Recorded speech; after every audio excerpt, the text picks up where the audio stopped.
Cabinet Secretary Maina is challenging those in the tea industry to consider jointly setting up value addition facilities to help reduce operational costs and maximize earnings. The CS, who met East African Tea Traders Association officials on enhancing collaborations with her ministry, said most such value addition facilities owned by individual factories lie idle most of the time, despite running costs and huge investments made in setting them up.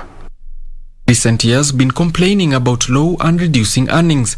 This has seen the government move in to introduce reforms in the tea value chain, some of them touching on marketing of the produce. The government feels those in the value chain can do more by embracing each other. This is through setting up of common user value addition facilities that will see them save on the huge costs in setting up the facilities as well as running costs. Industrialization and Trade Cabinet Secretary Maina, who met East African Tea Traders Association officials at her office, said this would help maximize earnings for both farmers and those in the value chain. The CS underscored the role played by the tea value chain in Kenya's economy. She said tea earned Kenya 120 billion shillings in 2020, which is equivalent to 24% of the country's total foreign exchange earnings.